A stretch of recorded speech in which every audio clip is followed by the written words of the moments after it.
اگر کوئی آپ کا ایسا مریض ہے جس کو جادو کے زور سے بیمار کر دیا گیا ہو اور آپ جگہ جگہ سے اس کا علاج کروا کر تھک چکے ہوں تو آپ یہ عمل کریں، انشاءاللہ آپ کا جو مریض ہے وہ اللہ تبارک و تعالیٰ کے حکم سے بالکل تندرست ہو جائے گا۔ بسم اللہ الرحمن الرحیم۔ السلام علیکم دوستو میں ہوں عامل شاکر علی شاکر اور میں آپ کو اپنے یوٹیوب چینل عملیات کی دنیا میں خوش آمدید کہتا ہوں۔ تو دوستو میں امید کرتا ہوں کہ آپ سب دوست خیریت سے ہوں گے۔ تو دوستو میری اللہ پاک سے یہ دعا ہے کہ اللہ پاک آپ سب کو خیر و عافیت سے رکھے، آمین۔ تو دوستو آج جو میں آپ کے لیے ایک نقش لے کر حاضر ہوا ہوں یہ ہے کالے جادو کی کاٹ کا تعویذ، پرانے سے پرانے جادو کو ختم کرنے کا عمل، جادو جنات سایہ سب ختم انشاءاللہ۔ تو دوستو عمل بتانے سے پہلے آپ دوستوں سے ایک چھوٹی سی گزارش ہے، اگر آپ میرے چینل پر پہلی بار آئے ہیں تو آپ میرے چینل کو سبسکرائب کر لیں اور بن جائیں میرے چینل کے ممبر۔ دوستو آپ ویڈیو دیکھ رہے ہیں، ویڈیو کے نیچے ایک لال رنگ کا بٹن ہے، آپ نے اس کو دبا دینا ہے اور ساتھ والے بیل آئیکن کو بھی دبا دینا ہے اور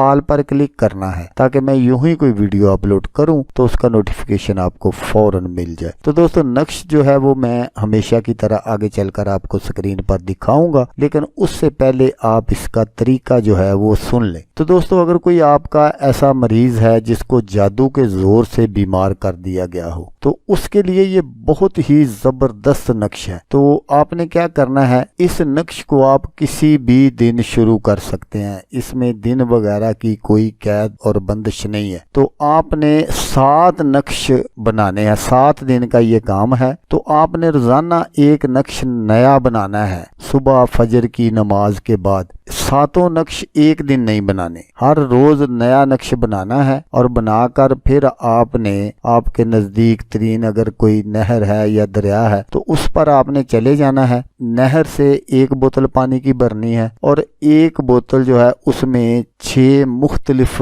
نل سے پانی لینا ہے۔ پانی لے کر آپ نے گھر آ جانا ہے اور گھر آ کر آپ نے کسی بڑے برتن میں ان دونوں پانیوں کو مکس کر دینا ہے۔ دونوں پانی جو ہے وہ آپ نے اس بڑے برتن میں ڈال دینے ہیں اور اس میں آپ نے یہ نقش رکھ دینا ہے۔ ظہر کی نماز کے بعد جو بھی آپ کا مریض ہے اس کو آپ نے جب ظہر کی اذان ہو جائے تو اس کے بعد وہ جو نقش ہے اس کو پانی سے نکال لینا ہے اور اس کو پھینکنا نہیں ہے، کسی دیوار وغیرہ میں ٹھونس دینا ہے۔ تو پھر آپ نے اس پانی سے اس مریض کو غسل کروانا ہے، لیکن یہاں یہ بات ضرور یاد رکھیے گا کہ غسل آپ نے واش روم میں نہیں کروانا، گھر کے کسی کونے وغیرہ میں یا کسی پاک صاف جگہ میں غسل کروانا ہے۔ تو 7 دن آپ نے یہ عمل کرنا ہے، روزانہ آپ کو ایسے ہی کرنا پڑے گا جیسے میں نے آپ کو بتایا۔ تو انشاءاللہ آپ دوسرے تیسرے دن ہی محسوس کریں گے کہ جو مریض ہے وہ آدھے سے زیادہ ٹھیک ہو گیا، لیکن آپ نے عمل کو چھوڑنا نہیں ہے۔